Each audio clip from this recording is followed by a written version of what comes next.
Steve Bannon is sounding the alarm with a dire warning for the MAGA movement about the 2028 election, one he believes could change America forever. According to Bannon, the stakes aren't just political.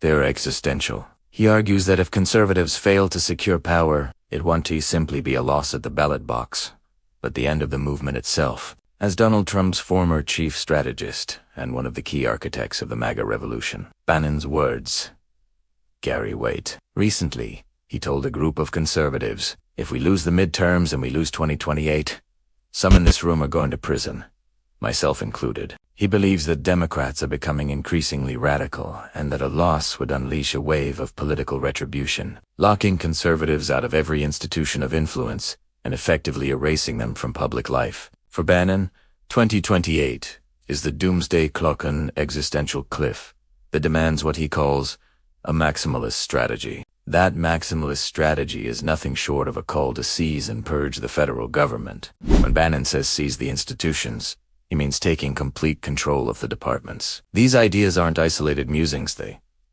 align closely with Project 2025, a sweeping conservative blueprint designed to dismantle the federal bureaucracy and replace career officials with political loyalists. For Bannon, this is essential to prevent what he believes would be a catastrophic purge of conservatives should Democrats prevail. He even predicts a Democratic victory could ignite internal chaos within the left, with moderates and progressives battling for control, further destabilizing the country. But Bannon's agenda doesn't stop at institutional warfare. He's also promoting a constitutional theory that has experts alarmed the idea that Donald Trump could serve a third term. In a recent interview, Bannon said flatly, "Trump is going to be president in 28, and people just need to get accommodated with that." This runs headlong into the 22nd Amendment, which clearly limits presidents to 2 terms. Legal scholars across the political spectrum agree that there's no constitutional loophole that would allow a third Trump presidency. Bannon, however, has hinted at many different alternatives without offering specifics, fueling speculation and conspiracy theories ranging from Trump running as vice president to assuming power through the line of succession, both scenarios that legal experts have dismissed as unconstitutional. The real danger, according to observers, isn't that these plans could succeed, but that constantly testing constitutional boundaries normalizes the idea that the rules are flexible. So is Bannon serious, or just trolling? Some argue that this is political theater, strategic provocation meant to dominate headlines, rile opponents, and energize the MAGA base.